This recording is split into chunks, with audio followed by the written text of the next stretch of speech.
Hey, hello, dear listeners. Welcome to Healthy Waves. It's a live group podcast where we dive deep into those diverse topics with the help of top experts in their fields. So, join us as we explore the groundbreaking ideas, share expert insights, and also engage in powerful discussions designed to inspire, inform, and also at the same time empower all of you. So, whether you are looking to master your mindset, enhance your personal development, or maybe simply uh, stay ahead in your field, Healthy Waves is your go to source for the valuable knowledge and the transformative conversations. So, before we delve into today's topic, because today we'll be talking about something great, which is mastering your mindset, and also at the same time we'll discuss about engaging the problems along with the solutions and also embracing your whole self. But before we delve deep into it, I would love to quickly introduce you to all of our expert guests. So I'll quickly start with Nicole Polton. So Nicole is an addiction and recovery coach, transformational speaker, and survivor who has turned her life experiences into a powerful message of hope and the healing. So, with over like 12 years in the addiction and the recovery field, she has impacted over a million lives. So, her mission is to empower others to step into their full potential and to create a life that they truly love. So, prepare to be inspired by her incredible journey and the insights. So, welcome to the show, Nicole. Thank you so much for having me. I've been looking forward to it. I'm so excited. Lovely, lovely. That's really great. So, I'll quickly go and introduce you with Dr. Victoria. So, Dr. Victoria, with over like 35 years of experience as a wellness MD, so she is dedicated to helping individuals regain their vitality and feel uh, years younger. So she specializes in optimizing the health by balancing the hormones and providing the anti aging strategies that can help you lose weight, get off the medications, and also even prevent major illnesses, all while using your insurance. So get ready to learn how to turn back the clock on your health. So, welcome to the show, Dr. Victoria. Thank you, Avika. Pleasure to be here. Lovely, lovely.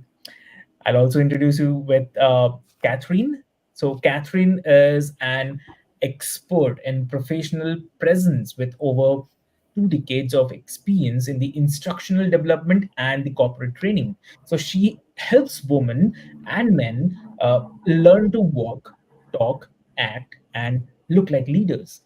That's amazing, right? So, with her extensive background in the music, education, and image consulting, Catherine is here to share how uh, to fully express yourself and achieve your goals by mastering your presence. So, get ready to discover how your image can impact your success. So, welcome to the show, Catherine. Thank you for having me. I'm glad to be here. Lovely, lovely. So, we have our next guest is John. So John is an American entrepreneur with a top 1% growth consultant and a business master who has transformed the lives of countless individuals and the businesses. So with over like 11 years of experience running multiple successful businesses and uh, consulting for companies generating the millions in revenue, he brings a wealth of actionable knowledge in the business growth, personal development, and the financial strategy. So get ready to gain insights from one of the best in the business world. So welcome to the show, John. Thank you very much. We have a very good group here, and I'm excited for what everyone has. Lovely, lovely. And uh, we have Wendy as well. So we are excited to have Wendy. So she is an unconscious mind coach who specializes in guiding women to rediscover joy and the fulfillment. So, with certifications in Reiki, NLP, and timeline therapy, Wendy has dedicated her life to helping others reconnect with their true selves and navigate others towards the happiness, and the authenticity.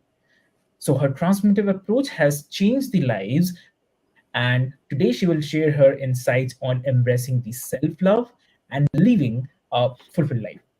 So welcome to the show, Wendy. Thank you very much. I'm happy to be here. Lovely, lovely. So welcome everyone to the show. It's really, really great. And as John shared, like it's awesome to meet you all and all talented experts. So, so I'll quickly start with John. So John, you have been incredibly successful in scaling the businesses and uh, teaching others to do the same as well. So, what mindset shifts are crucial for turning the businesses or the business challenges into growth opportunities? So, what do you say?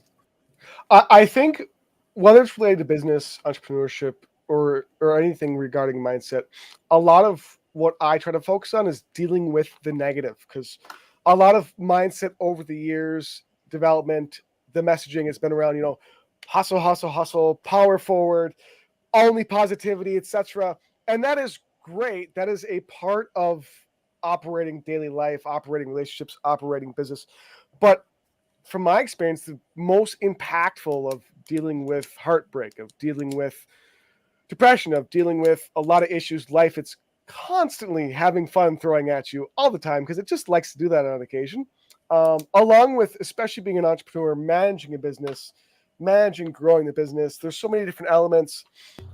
Being able to handle stress, being able to handle anxiety, being able to handle all of the negative emotions is, to me, almost more important, because that's the main fight. It's not like always, you don't have to always be positive. It's mainly handling all of this baggage plus your past plus the business plus everything all at once. So something that I try my best to do, and why I try to teach others, is I try to make every situation become the best it can be, which isn't always possible. It's not like you're going to have a happy sunshine and rainbow at the end of every engagement with a client, engagement with your wife, etc.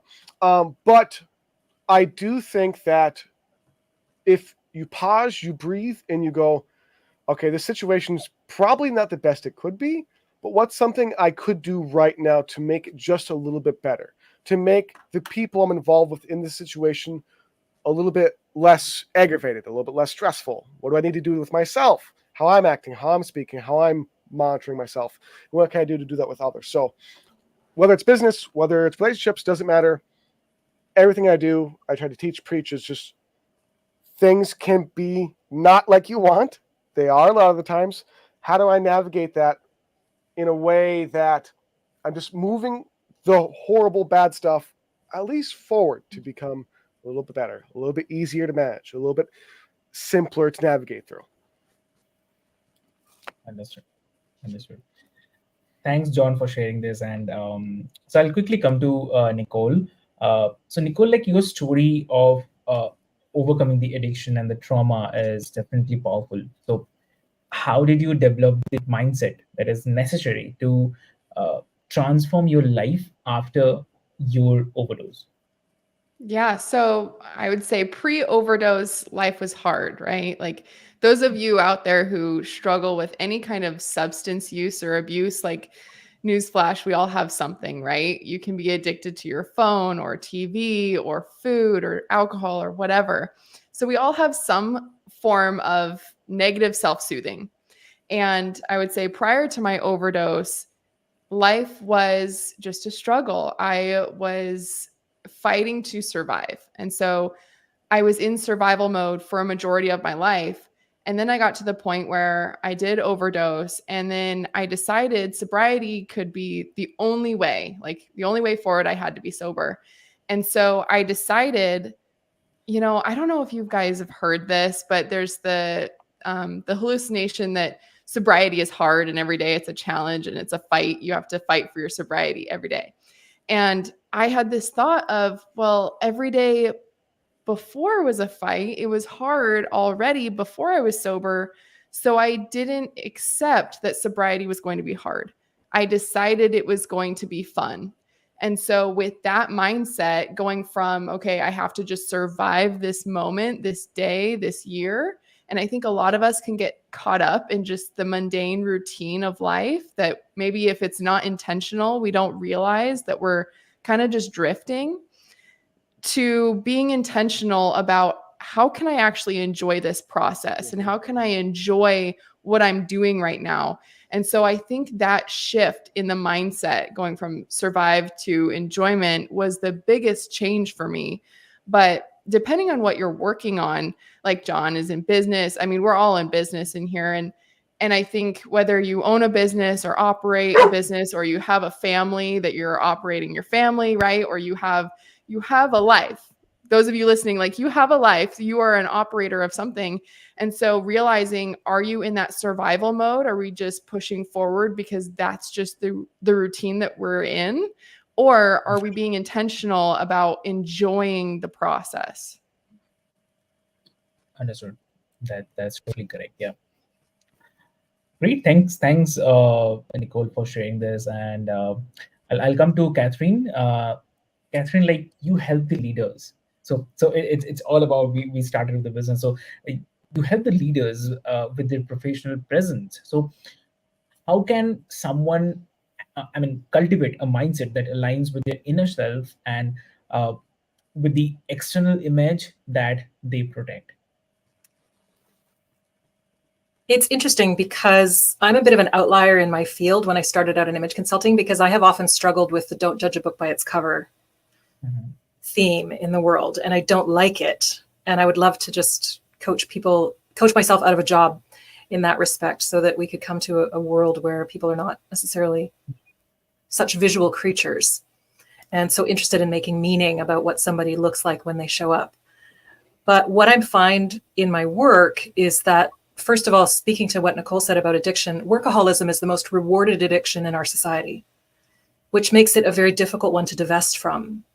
And what I find is a lot of my leaders are outwardly confident. They look like they're killing it. And inside, they are still operating like big kids. They're still having some emotional dysregulation. They're just a little bit better at hiding it. And so what I've noticed is the presence actually starts with being whole, addressing all the different aspects of your life so that you can bring your full presence to any engagement that you're in and increase your range of resonance so that you can respond to situations rather than just simply reacting. You can actually be conscious in the situation and pivot to meet whatever challenge is coming at you. And I think the second thing that has been really important for me personally, and also for the leaders that I work with, is I decided to drop all the stories that I was telling myself about my family of origin, for example. I decided to drop all the stories that they told me were true about me. I decided to declassify myself, disidentify myself from what their classifications were, and to tune in. So connect really strongly to source, whatever you call that, and disengage from hustle, disengage from chasing, disengage from trying to, like, I really detest the fake it till you make it type of language, because I don't think any of us are here to fake it. We're here and we're in it. And my personal belief is whatever container you came to this planet in is the perfect container to do whatever you're meant to do on the planet. And the sooner you make friends with your container, the easier your life is going to roll. So I help leaders shift their mindset. And I had to do this for myself too. I didn't just roll out of the womb this great. Right? Come on. But helping them come to this sense of integration, because our leadership model is changing so much, right? From sort of hierarchical, authoritative, compartmentalized to this integrated relational whole model. And we need leaders that are showing up authentically, which I know is a bit of an overused word, but showing up as integrated, showing up as emotionally regulated. They're in their bodies. They're not only focused on their mind, which is, again, I think we overcorrect in our society, and we focus only on that sort of masculine paradigm of drive, think your way out of it. Your body's going to do things you cannot think your way out of. So you need to tune in and be present in your body. And all of that contributes to having a whole presence and being a whole person. Wow, that's so lovely. Great, thanks for sharing this. I really love that quote you mentioned about how we came into that container. So I really love that part. So Great, thanks for sharing this. And I'll come to Dr. Victoria now. So you help people to feel younger and more vibrant. So how important, according to you, is the mindset in achieving and maintaining the optimal health? Well, and again, thank you for having me here. But optimal health is a very different phrase. It means different things to different people. But my definition of optimal health is that you are preventing disease. You are actually functioning at the best foundation of your health by balancing your 4 hormone groups. That is, if you think of your foundation, anything above that has to rest on that foundation. So if your foundation is shaky, then the rest of your health above that is going to suffer. Maybe not now, maybe not 5 years from now, but 8 years, 10 years, and beyond, it will suffer. So if you have control over that foundation of your health, then you actually are being preventive. So when you go to your doctor and you ask for these foundational hormone groups to be checked, they look at you like you're from Mars. They go, what do you want me to check? And so I have done 20 years of consented research on my patients, which is what allowed me to come up with not only this system of how to achieve optimal health, but it's also, I came up with the age appropriate norms that women should be as they progress through life with their female male hormones. And I validated the male formula for where their numbers need to be, and then applied it to balancing the hormone groups. And I wrote books about the female journey. So the 2 books that I've written, I have an adolescent book, because everyone knows an adolescent with hormone imbalance, and it's written as a mother-daughter guide, as well as the book for their mom and their grandmother. So Full Bloom is the journey of perimenopause, menopause, postmenopause. And I go through a lot of the myths and tell the truths and the symptoms. Of course, diet and exercise, the research, American, European, case studies. But both books have at the end a chapter that says how to talk to your healthcare provider. And I tell you the labs they can order for you. And guess what? Spoiler, all of these labs are covered by insurance. What? They're all covered by your insurance. So you're not asking for anything crazy or unusual. They're all codable with ICD-10 codes. The trick is having your doctor understand not just that you're in reference normal range, but are you age appropriate, and do your 4 hormone legs of your chair balance with each other? Because that's the key. If you balance your hormones, my patients would tell me, I feel 15 to 20 years younger than my age. How do I keep this? Well, we just keep balancing your hormones. And they'd look at me and go, that's it? That's it.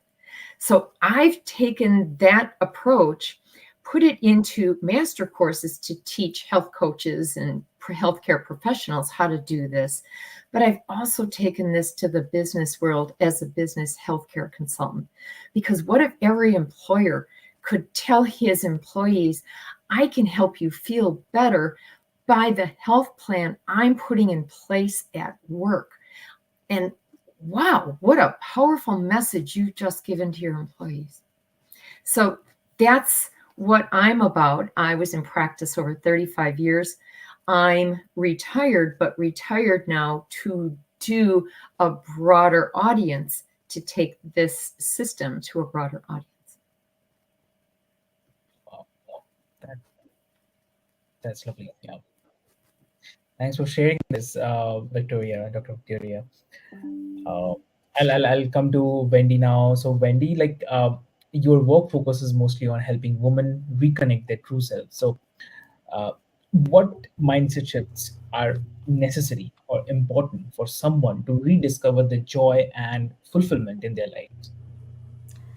And so from my own perspective, it takes a lot of self-care, meditation, and so much more.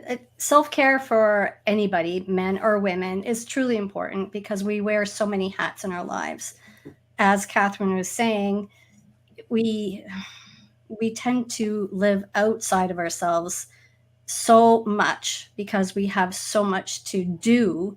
Yet when it comes to having an opportunity to feel your emotions, to actually acknowledge your emotions, to work through the emotions, and to step off that hamster wheel of life to take care of that self, it's critical. It's important because that's where dis-ease starts within our bodies, and where it causes a lot of mental issues, it causes a lot of anxiety, causes a lot of cancers, emotional trauma, you name it, we've got it. So boundaries, healthy boundaries, taking care of yourself, whether you go on meditation or whether you take some vacation for yourself to recharge, just take that time to reconnect with the self and be in alignment, as you know, Catherine was saying, to really focus on what's going on within rather than just focusing on what's been going on out there. To me, that's been super critical for me. I've struggled with anxiety and depression all my life until I got to an opportunity to take a 10-day meditation retreat, silent meditation retreat, and it really flipped the switch for me. And I really acknowledged that taking that time with myself was truly important, where it really established healthy boundaries and healthy things that I need to, like a schedule, like a routine that is really critical to me, that if I get off that schedule, then I notice myself slipping back a bit. So if I stay on that routine of maintaining my own health care, my own self, and reconnecting and just being with myself is so critical, that I really notice when I don't. And that's also, law of attraction, where I do a rampage of appreciations. I have journals. I take that time to put it out in the world, and as to what I'd like to have and what I'm looking forward to, and because if I don't look forward to something, then what am I living for? So I really have to really connect and truly come up with the things that's like, hey, what are you really excited about? And really feel that excitement and make it prosper and make it come, make it happen. And that's with a lot of neurolinguistic programming, and that's just seeding things. And that's basically, to me, neurolinguistic programming is like law of attraction on steroids.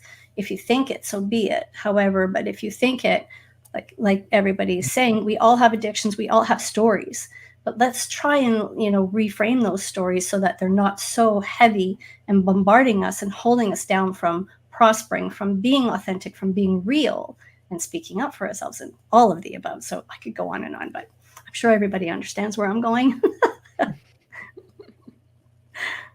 Definitely. And I really like what you mentioned about it's the habit formation. So habit formation is definitely very, very important for our life. So thanks for sharing this. Definitely. So I'll come to Nicole. So when working with the clients, what do you think are the mindset shifts? Or maybe if you have found the mindset shifts that are most critical to sustain that long-term sobriety. So what it, if you can share. Yeah. I think there's a couple of touch points here. So when I'm working with my clients, and this is very like niche specific, right? They have to want to change. I can't want it for them. They have to want it for themselves. So no matter what the habit is, whether it's an addiction or, you want to wake up early and start working out, no matter what your habit is that you want to change, you have to want it for yourself. And I help facilitate this through what I call the 6 human needs. So we all have 6 human needs. There are 2 categories. The first being primal, and every human on earth are getting our 4 primal needs met at all times, no matter what, whether you know it or not, whether you like it or not, we are all getting them met. And then there's spiritual needs, and those are not always getting met if we're not intentional. So if I can go into those just a little bit, we have, for the primal needs, we have love and connection. Most people, we all want love, but we settle for connection. We also need certainty. So think safety. We all need to know that we have a roof over our head and food in the fridge. We also need some variety, because if we ate the same thing every single day for 40 years, we would get pretty bored. So we also need, so we have love and connection, certainty, variety, and significance. And significance a bad rap because we think, we're better than other people, but that's not what this means. It's more so we want to feel special. We want to feel important for some reason. We want to feel like we have accomplishments and we have some way to feel important. And then most people stop there. We can get those needs met in positive or negative ways. And with addiction specifically, most of the time we're getting these needs met in a negative way. So me personally, when I was struggling with my addiction, I was getting all of these needs met by one substance. And once you reach 3 needs with one habit, it is most likely to become an addiction, which is harder to break if you're unaware. But then you go into the spiritual needs, and this is where people can feel happy and fulfilled. So we need growth. We need to be growing to feel happy. Like, I don't know about you guys, but if you're ever going after a goal and say you're working really hard and you work at it for a year and you finally reach that goal, how long does that feeling of happiness last? Right? So say you're working on a goal, you finally achieve it, you're happy. Obviously that day, maybe a week, maybe a month, and then it starts to wear off because we've stopped growing. We need to constantly be growing. And then we also need contribution. When we feel like we're giving back to the greater good, no matter what that means to you specifically, that's where we feel fulfilled. So if we miss out on the happiness and the fulfillment, the growth and the contribution, that's where we kind of just feel like life is just kind of on repeat and we're not feeling those deep, deep feelings that everybody wants. So when I have a client come through my program and they're just kind of going through the motions, they're stuck with their substances, we dive deep into, okay, what are the habits that are in your life that you want to change? And what needs are those habits meeting? And we look at this without any judgment, because when you add shame and guilt into anything you're doing, you're not going to get very far with that, right? Like that's not a productive feeling. There's place for shame and guilt in some situations, but typically most of the time I would say they're not constructive or productive. So we try and keep that out of the game of sobriety, but we look at the habit and we look at what good is coming out of it. So you can have a negative behavior that has good coming out of it. And sometimes people get a little tripped up with that, but if there wasn't any good coming out of it, we would not be doing it. So you have to realize what is the good coming out of it, what need is being met. And then once you're aware of that, like if we, for example, if someone I'm working with is struggling with drinking alcohol and they want to stop drinking alcohol, and we look into why are you drinking? And we go down the whole rabbit hole of all those questions that I ask, and we decide or we realize that alcohol is a way that they meet that need for love and connection because they're social drinkers, maybe it's always at a party or something. And people, there's this term I came up with called habit hopping. A lot of times people think, okay, well, if I don't want to drink, maybe I'll just go for a walk whenever I feel triggered, or I have a craving, I'll just go out and go for a walk. But if you're getting your need met for connection through alcohol, instead of drinking, you go for a walk by yourself, that's not sustainable because you're not meeting your need of love and connection. And so we look at it from that perspective. So I think when we really, no matter what the behavior is, no matter what you're trying to accomplish, every behavior is meeting a need to some extent. So those of you listening, if you take a drink of water, something as simple as taking a drink of water, you're getting a need met. You're getting your need of certainty met that you are going to stay alive, right? Same thing with if you hug your child, you're getting a need met, love and connection, or you're giving them some variety, because it changes their state. It changes your state. There's always something there's always a need that you're meeting, no matter what the behavior. And so becoming more aware, just being an observer of what is the deeper reason why we do what we do, coming to every behavior with that mindset, I think it changes everything. Lovely. That's really great. Really lovely. So I'll come to Catherine. So Catherine, like same way, same thing. Like for when you connect with your clients, uh, what according to you are some of the common psychological barriers that people face when they're trying to enhance their presence, enhance their professional presence, and if you can also say is like how they can overcome them. Sure. How much time do you have? We'll quickly do no issue. Question for 5-minute soundbite. I would say that the top psychological barriers for clients who come to me, and I work primarily with women. I personally am interested in closing the gender gap and seeing gender parity in my lifetime. And I've read too much of the research and data to remain unconvinced that diverse companies outperform homogenous companies. And they do. Companies with diversity, gender diversity, racial diversity, orientation diversity, all the different kinds of diversity, vastly outperform companies that are pale, male, and stale at the top. So I think there's two things operating with clients that I work with. One is that we have to acknowledge that there are systemic barriers in place. There is unconscious bias in place. So when I'm working with clients, we look at, okay, what is external to you? What are the external barriers that you face? You might be facing systemic bias. You might be facing gender bias. You might be facing racial bias. You might be not in the right environment for you. There's a great book on orchid kids versus dandelion kids. And dandelion kids can grow up anywhere. And I think dandelion people can just be put in any environment and they'll do pretty well for themselves. Orchid kids need a specific kind of environment like orchids do. But when you put an orchid kid in the environment that suits it, it will hugely outperform the dandelion kids. But it's about creating the right environment. So one of the psychological barriers, as I said, is the systemic piece we need to look at. We need to look at the environment that somebody is in. Maybe the company that they're working with is not the best for them. And then there's the internal barriers. And a lot of the internal barriers are things like a deep-seated sense of unworthiness.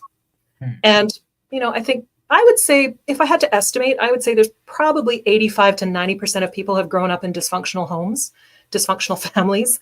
Our society is a lot dysfunctional in certain places.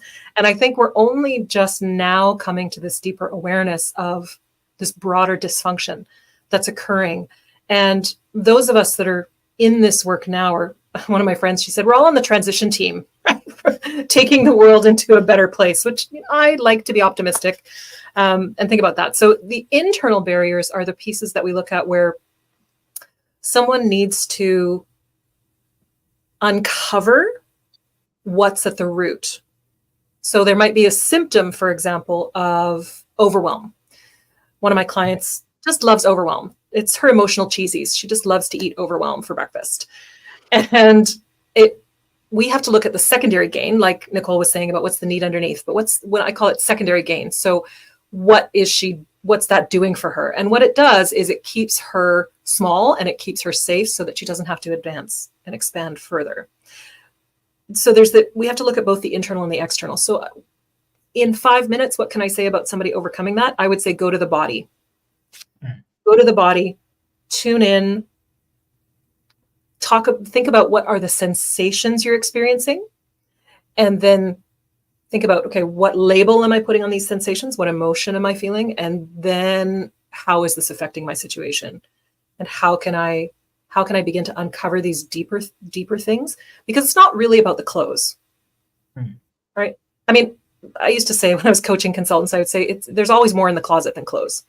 Once you get in there, it's a pretty deep psychological need to show up and be seen. And if we're going to work with how somebody shows up, we need to work with who they are. So I work with 3 C's of credible presence. is what I call them. So I have character, who you are at 4 is who you are at 104. Better figure it out. Then congruence, here's what you are, here's what people expect in your world. How well do those things align? And then the last one is choice. You can choose. How much do I want to align with this? How much do I not want to align with this? And then move forward. Does that answer your question? Exactly. Perfect. Great. And because I know the time is constrained, but I'll quickly come to all of you. I'll quickly come to Dr. Victoria. Like for you as well, like what do you think are some of the common mental blocks that you see in the patients when they're trying to regain their vitality? So if you can share. Well, the biggest revelations, I guess I would see, the patients that would walk into my office, they're the patients that would go, you are the 8th doctor I've seen. You're the 12th doctor. I had one patient say, you are the 18th doctor that I've seen, and nobody can help me. And that's just despair. People have almost lost hope by that point. And I would look them right in the eye and go, you're in the right place. And I'd say, with your permission, I'd like to go through this set of symptoms. And I have a proprietary list of symptoms. It's all on one page. I have one for adolescents, one for women, one for men. And we would spend 2 to 3 minutes, go through their symptoms. And then I'd say, give me your top 3. And maybe there's 40 or 50 symptoms. Give me your top 3. So they'd mark them 1, 2, 3. And I'd say, okay, again, with your permission, if I can get rid of your top 3 symptoms in the next 6 to 9 months, would that be okay with you? And they would start to bawl because A, they were heard. B, they were validated that their symptoms are real. And C, I have a plan. Wow. I mean, they went from a body language of this to, wow, how do we start?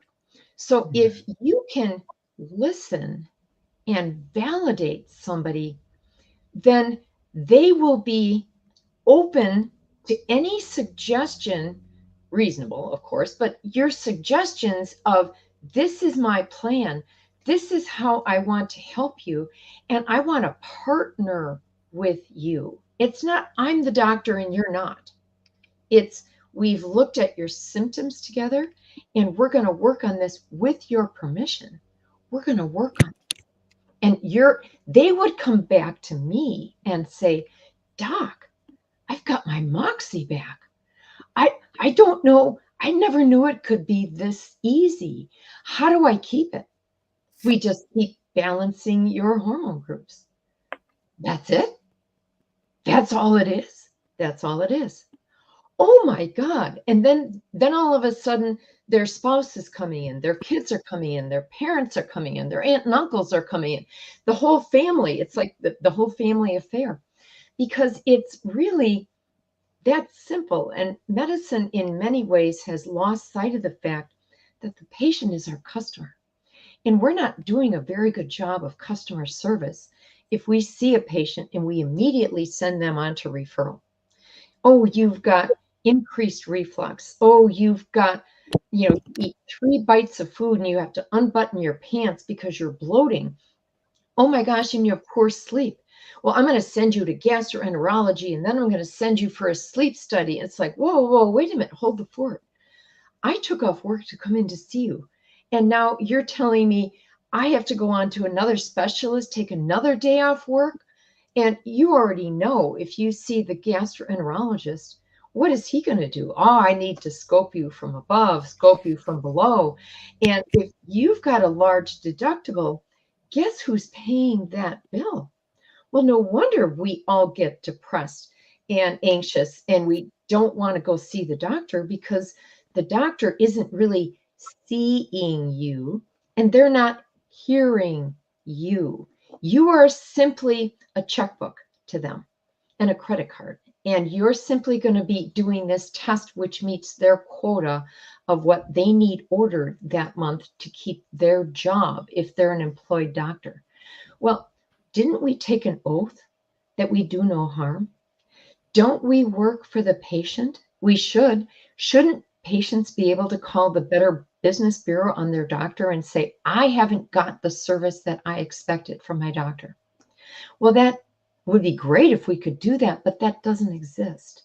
So, within the first 5 minutes, I need to capture that patient and let them know that not only did I listen and validate you, I have a plan and I'm going to educate you and I'm going to empower you.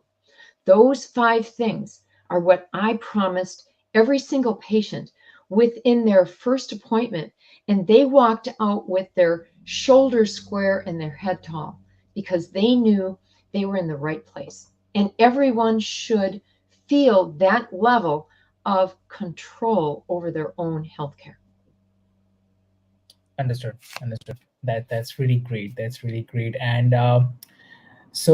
thank you everyone for joining. And I'll just quickly have to ask all of you. Like, I have 2 more questions. If you all are okay, then I'll definitely continue. Okay. So from John, I mean, I'd love to understand, like, how do you manage that pressure of running multiple things, multiple businesses, and what mindset, like, is what I say? How will I put, like, what kind of role do you believe that mindset play in maintaining that balance? Too much of things. Yeah.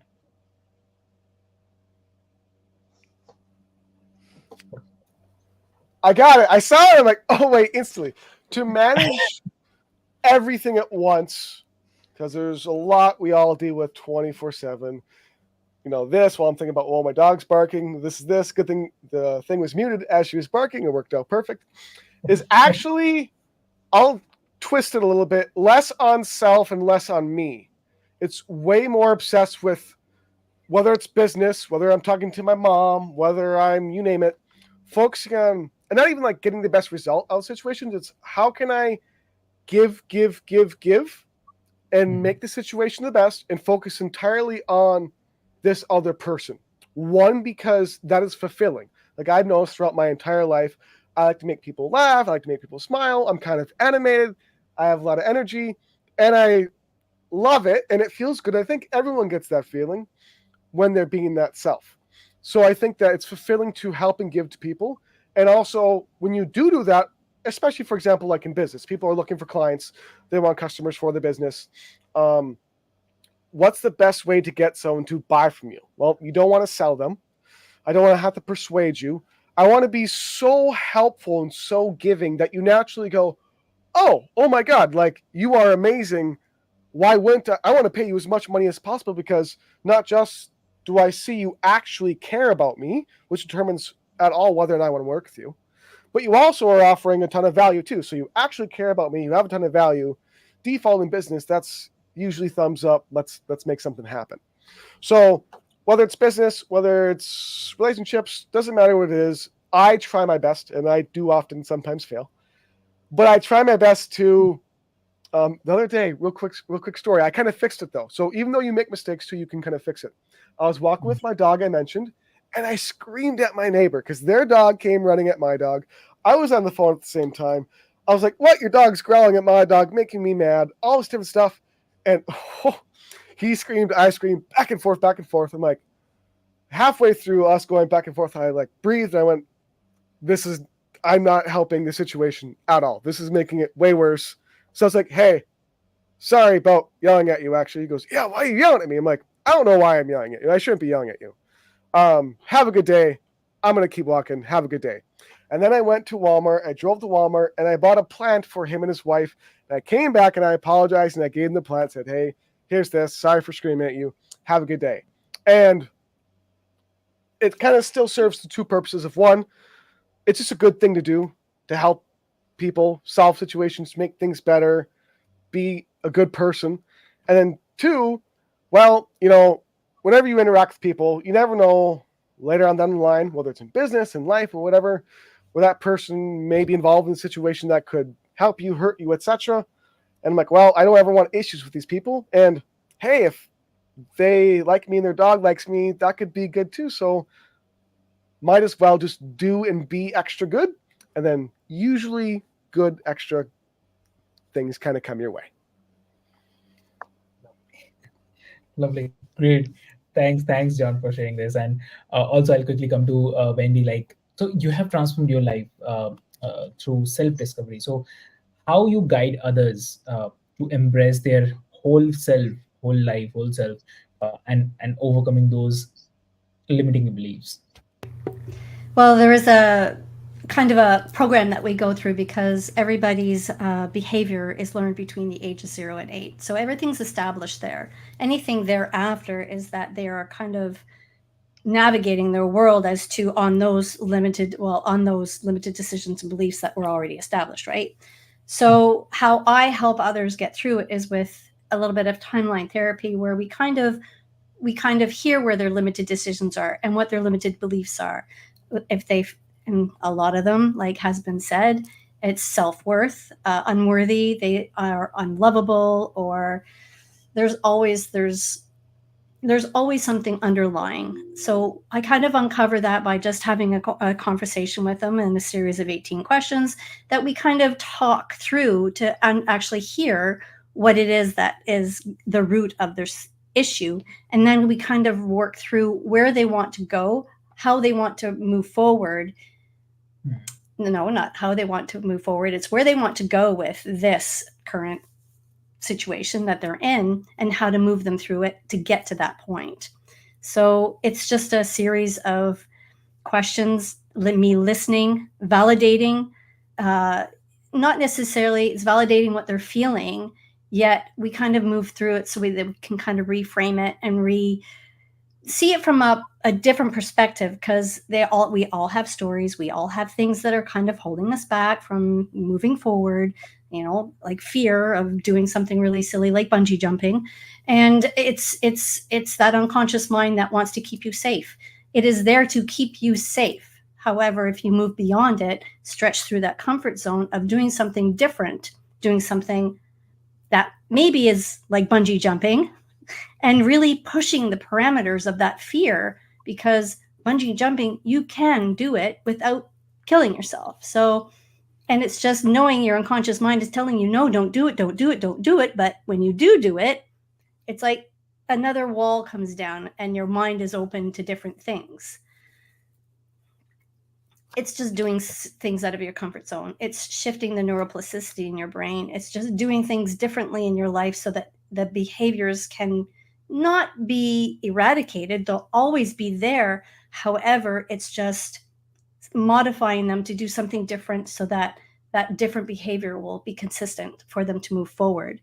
And it's just a way of living and being authentic in this human body, because we're all here for a purpose. We're all here to navigate in this world and to learn, because there are no mistakes in this world. We all learn from our mistakes. Instead, there is no good. There is good and evil, but there is no right or wrong. It's either you learn something or you don't learn something in my world. And I really, truly believe that, because I've got 27 years in the corporate world, and man, have I seen the different variety of people that are out there